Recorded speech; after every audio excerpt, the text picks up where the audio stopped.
So Pioneer radio, the S110UB, I bought to replace the standard radio that came with my car. What I was really looking for is the ability to be able to play music from my phone and navigation and so on.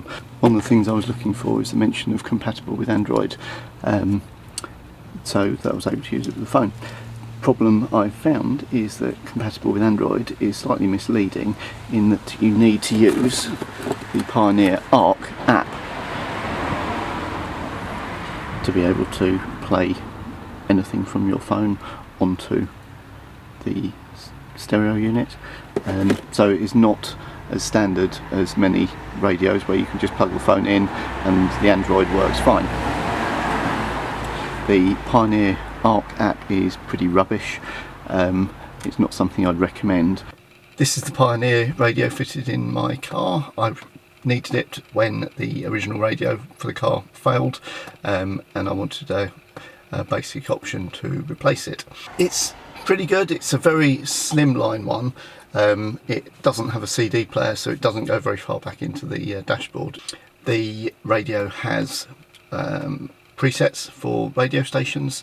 It has aux input, as per there, and also has USB input.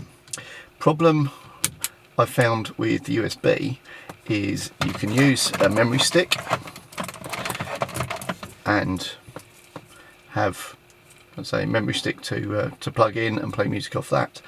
The problem with trying to connect your phone is that you need to have an app called Pioneer Arc to get it to work, which is a really annoying, frustrating app. Keeps crashing, but the radio says it's compatible for Android.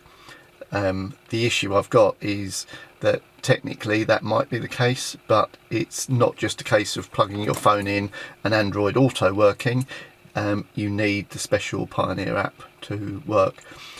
If you're not bothered about that, if you just want to be using the aux cable on your phone, then you'll have no issues at all. And the FM radio works really well. You've got multiple channels of presets, so you've got plenty of options for storing the radio.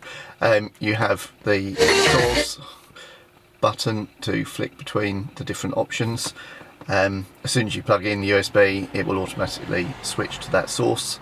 Apart from that, I mean, the radio itself cost under £40 in the UK, so it was very, very good value. But it is just annoying that it doesn't work with Spotify on your phone. So the compatible for Android, just be very aware of that.